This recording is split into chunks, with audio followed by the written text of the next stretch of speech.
দর্শক, একটা খবর আপনারা ইতিমধ্যেই শুনেছেন যে বাংলাদেশের সেনাপ্রধান জেনারেল ওয়াকারুজ্জামানের সঙ্গে তুরস্কের ডিফেন্স ইন্ডাস্ট্রিজের সেক্রেটারি সৌজন্য সাক্ষাৎ হয়েছে।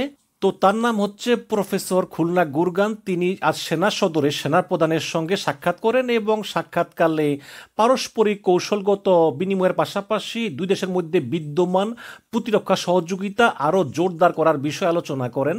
এবং তুরস্কের এই সেক্রেটারি বাংলাদেশে যে প্রতিরক্ষা শিল্প, সেই প্রতিরক্ষা শিল্প মানে অস্ত্র তৈরি বা এর বিকাশে সম্ভাব্য কারিগরি এবং কৌশলগত সহায়তা প্রদানের আশ্বাস তিনি দিয়েছেন। এবং সেনাপ্রধান জেনারেল ওয়াকারুজ্জামানও তুরস্কের সহযোগিতায় দেশে বিভিন্ন আধুনিক যুদ্ধ সরঞ্জাম তৈরি এবং প্রতিরক্ষা প্রযুক্তি উন্নয়নের বিষয়েও আগ্রহ প্রকাশ করেন। তুরস্কের কাছ থেকে ড্রোন এবং নজরদারি সংক্রান্ত সরঞ্জাম কিনতে চায় বাংলাদেশ। এবং এই তুরস্কের যে সেক্রেটারি মানে প্রতিরক্ষা সেক্রেটারি প্রফেসর উলনা গুরগান, তিনি আজকে যমুনায় গিয়েও প্রধান উপদেষ্টা ডক্টর মোহাম্মদ ইউনূসের সঙ্গেও সাক্ষাৎ করে এসেছেন। এবং এই কথা বলার অপেক্ষা রাখে না যে তুরস্ক ইদানিং বাংলাদেশকে খুব সাহায্য করতে চাচ্ছে এবং বাংলাদেশও বিভিন্ন কারণে তুরস্কের সাহায্য নিতে চায়। কারণ বাংলাদেশ মনে করে যে বাংলাদেশ আগের মতো নিরাপদ নয়, বাংলাদেশের সঙ্গে প্রতিবেশী দেশগুলোর যুদ্ধ বেড়ে যেতে পারে। এই কারণে বাংলাদেশ এখন তাদের প্রতিরক্ষা সরঞ্জামে তারা আরও সমৃদ্ধ হতে চায় এবং এদিকে মনোযোগ দিচ্ছে। এবং তুরস্কের সাহায্যে বাংলাদেশের চট্টগ্রাম এবং নারায়ণগঞ্জে দুটি ডিফেন্স ইন্ডাস্ট্রিয়াল জোন তৈরির চুক্তিও মোটামুটি চূড়ান্ত হওয়ার পর্যায়ে। এই চট্টগ্রাম এবং নারায়ণগঞ্জে দুটি ডিফেন্স ইন্ডাস্ট্রিয়াল জোন, এটা যদি বাস্তবায়িত হয় তাহলে ভারতের ইস্টার্ন ব্লকের সবচেয়ে কাছাকাছি চলে আসবে এই তুরস্ক। যদিও এখন বর্তমানে এই বঙ্গোপসাগর এবং তৎসংলগ্ন এলাকায় তুরস্কের চোখে পড়ার মতো কোনো কার্যক্রম নেই, কিন্তু বাংলাদেশে তুরস্কের সহযোগিতায় যদি একটি ডিফেন্স ইন্ডাস্ট্রিয়াল জোন তৈরি হয় তাহলে এটাই হবে এই অঞ্চলে তুরস্কের হস্তক্ষেপের প্রথম বড় পদক্ষেপ। এবং এ বছরের শুরুতেই যে বিডার যেই চেয়ারম্যান আশিক মাহমুদ, তিনি তুরস্কে গিয়েছিলেন এবং এই সংক্রান্ত কথাবার্তা তিনি চূড়ান্ত করে এসেছেন। এবং দর্শক, আমি এই ঘটনার পরেই ভারতীয় কটা চ্যানেলে ঘুরলাম, মানে ভারতের চ্যানেলগুলোতে পুরো একদম মানে চরম নিষেধাজ্ঞা করতেছে। তারা বলতেছে হ্যাঁ, ভারতের সঙ্গে তুরস্কের ভালো সম্পর্ক ছিল, ভারতের মানুষ তুরস্কে ঘুরতে যেত, এই ভারতীয়দের কারণে তুরস্কের পর্যটন ব্যবসা ফুলে পেঁপে উঠেছিল, অনেক পয়সা ইনকাম করতো।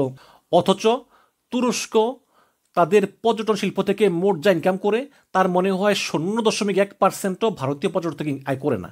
কারণ তুরস্কের বেশিরভাগ পর্যটকই ইউরোপ আমেরিকা থেকে আসে। আমি তুরস্কের আন্তালিয়া, ইস্তাম্বুল, আনালিয়া, কাপাডাচিয়া সব জায়গায় আমি গিয়েছি, আমি তেমন কোনো ভারতীয় পর্যটক দেখি না। কিন্তু ভারত মনে করতেছে যে তাদের পর্যটকই বোধহয় এই তুরস্কের পর্যটন শিল্প বাঁচিয়ে রেখেছে। তো আবার ভারত বলতেছে যে তুরস্কের ভূমিকম্পের সময় আমরা সেখানে গিয়ে অনেক উদ্ধার করলাম, সেই তুরস্কই এখন আমাদেরকে মির্জাফরের মতো পিছন থেকে ছুরি মারল। যেই তুরস্ক পাকিস্তানের ড্রোন পাঠিয়ে আমাদের বিরুদ্ধে সেই ড্রোন ব্যবহার করলো পাকিস্তান, সেই তুরস্ক আবার এখন বাংলাদেশকে সামরিক সহায়তা দিচ্ছে আমাদের সঙ্গে কি যুদ্ধ করার জন্য। তাহলে কি তুরস্কের প্রেসিডেন্ট এরদোগানের নজর এবার দক্ষিণ এশিয়ায়? তিনি কি যুদ্ধ ঘোষণা করছেন ভারতের বিরুদ্ধে? এবং এই তুরস্কের প্রেসিডেন্ট এরদোগান পাকিস্তানকে এবং বাংলাদেশকে প্রতিরক্ষা সরঞ্জাম দিয়ে সাহায্য করে তারা কি ভারতের বিরুদ্ধে অঘোষিত যুদ্ধ ঘোষণা করলো? এটাই হচ্ছে এখন ভারতের বিভিন্ন মিডিয়ার বয়ান, তারা খুবই নিষেধাজ্ঞা করতেছে। দর্শক, যদিও গ্লোবাল ফায়ার পাওয়ার ইন্ডেক্স, এই গ্লোবাল ফায়ার পাওয়ার ইন্ডেক্স হচ্ছে আসলে বিভিন্ন দেশগুলোর সামরিক শক্তির একটা তুলনামূলক পর্যালোচনা করে। তাদের যে ইন্ডেক্স এই বছরের ইন্ডেক্স অনুযায়ী ভারত পৃথিবীতে 4 নম্বর শক্তি এবং তুরস্ক 9 নম্বর শক্তি। যদিও তুরস্ক ভারত থেকে 5 ধাপ পিছিয়ে আছে, বাট এটা খুব একটা ডিফারেন্স কিন্তু না।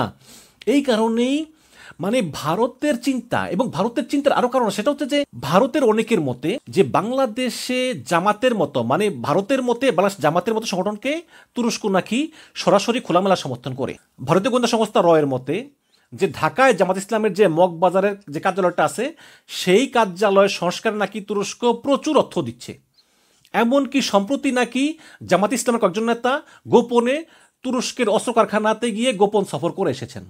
যদিও জামাত ইসলামের পক্ষ থেকে এ বিষয়ে কোনো মন্তব্য করা হয়নি বা বক্তব্য আমি পাইনি, কিন্তু এটা ভারতীয় গোয়েন্দা সংস্থা বলতেছে যে সম্প্রতি নাকি ভারত এবং মায়ানমার সীমান্তে নজরদারির জন্য বাংলাদেশ ড্রোন ব্যবহার করেছে এবং সেই ড্রোন নাকি তুরস্কের তৈরি। সুতরাং ভারতীয় গোয়েন্দা সংস্থা রয়ের মতে বাংলাদেশের সেনাবাহিনী তুরস্কের ড্রোনগুলো পরীক্ষা করে দেখতেছিল ভারত মিয়ানমার সীমান্তে, এবং আরও জানিয়েছে যে মায়ানমার এবং ভারত সীমান্তে বাংলাদেশ যেই ড্রোন দিয়ে নজরদারি করতেছিল সেই একই ড্রোন নাকি ভারতের সঙ্গে যুদ্ধ করার সময় পাকিস্তান ব্যবহার করেছিল। সেম ড্রোন, তুরস্কের তৈরি ড্রোন। এবং দর্শক, যদি শুরু থেকে শুরু করি তাহলে এই যে এই তুরস্ক এই বর্তমানে এই অঞ্চলে নাক গলাচ্ছে, এটা কিন্তু শুরু হয় ভারত পাকিস্তান যুদ্ধের সময়। আপনারা জানেন যে ভারতের জম্মু কাশ্মীরের পেহেলগাম এলাকায় এক ভয়াবহ সন্ত্রাসী হামলায় 26 জন পর্যটক প্রাণ হারায়। তারপর ভারত এই ঘটনার জন্য পাকিস্তান ভিত্তিক জঙ্গি সংগঠনকে দায়ী করে এবং পাকিস্তান তা অস্বীকার করে। এরপর শুরু হয় যুদ্ধ এবং 7ই মে রাতে পাকিস্তানের মাটিতে ভারত একাধিক ক্ষেপণাস্ত্র ড্রোন হামলা চালায়, সেখানে বহু লোক হতাহত হয়, সেটার নাম দেয় অপারেশন সিন্দুর। তারপর পাকিস্তানও ভারতের বিভিন্ন অঞ্চলে হামলা চালায়, যেখানে 20টিরও বেশি ভারতীয় সামরিক স্থাপনায় ক্ষেপণাস্ত্র হামলা হয়। এবং আগের 2 দিন রাতে পাকিস্তান থেকে অন্তত 400 সামরিক ড্রোন তুরস্কের তৈরি এটি ভারতে প্রবেশ করে। যদিও পাকিস্তানের সঙ্গে যুদ্ধে ভারত তাদের যে পরিমাণ ক্ষতি হয়েছে তা পুরোপুরি অস্বীকার করে এবং গোপন করে।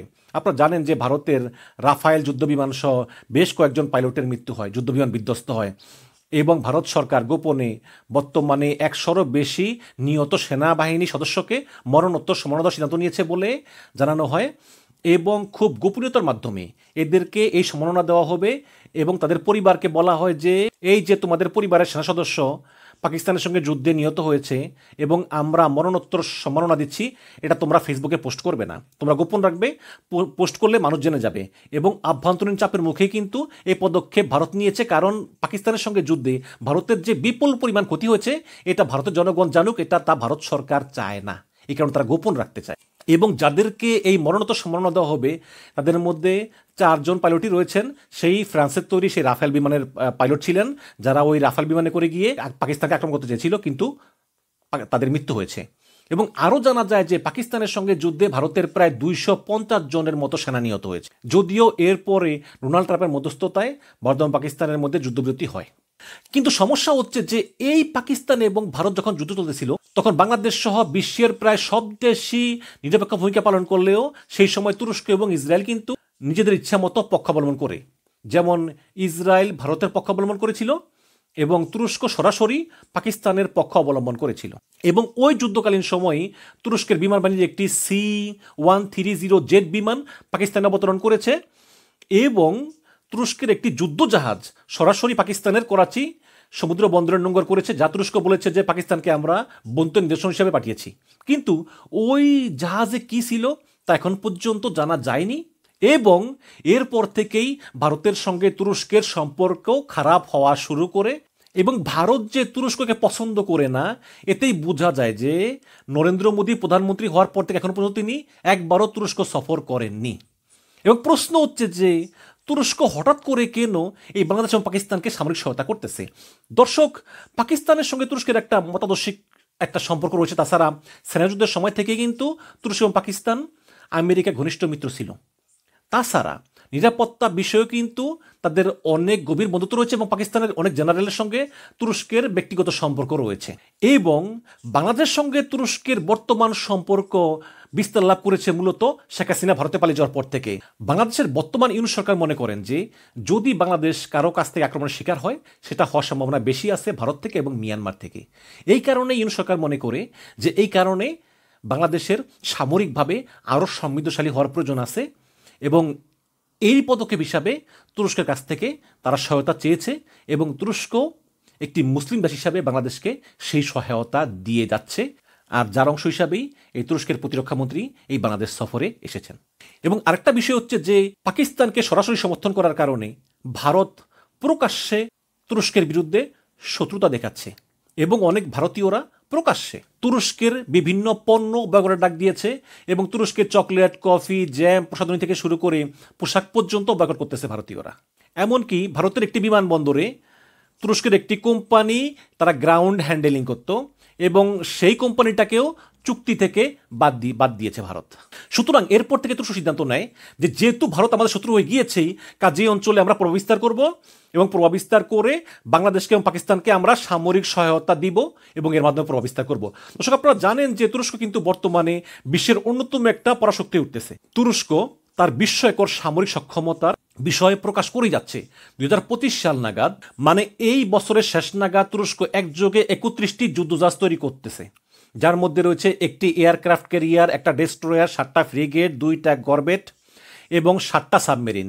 এছাড়াও 2035 সালের মধ্যে তুরস্ক আরও 10টি হালকা অ্যাটাকশিপ, 15টি করবেট, 12টি ফ্রিগেট, 8টি ডেস্ট্রয়ার, 20টা সাবমেরিন, একটা ড্রোন ক্যারিয়ার এবং একটি বিমানবাহী রণতরী সংযোজন করবে বলে তুরস্ক আশা করতেছে। এবং তুরস্কের প্রতিরক্ষা শিল্পের উৎপাদন ক্ষমতা এবং শক্তি বিশ্বব্যাপী এখন সমস্ত বিশ্বের মনোযোগ আকর্ষণ করেছে। দর্শক, দেশটির শিপইয়ার্ড 2024 সালের জানুয়ারি পর্যন্ত 31টি সামরিক জাহাজের একযোগে নির্মাণ সংখ্যাটি এমন একটা রেকর্ড ভেঙেছে যে যা পাল্টানো কোনো দেশের পক্ষে সম্ভব না।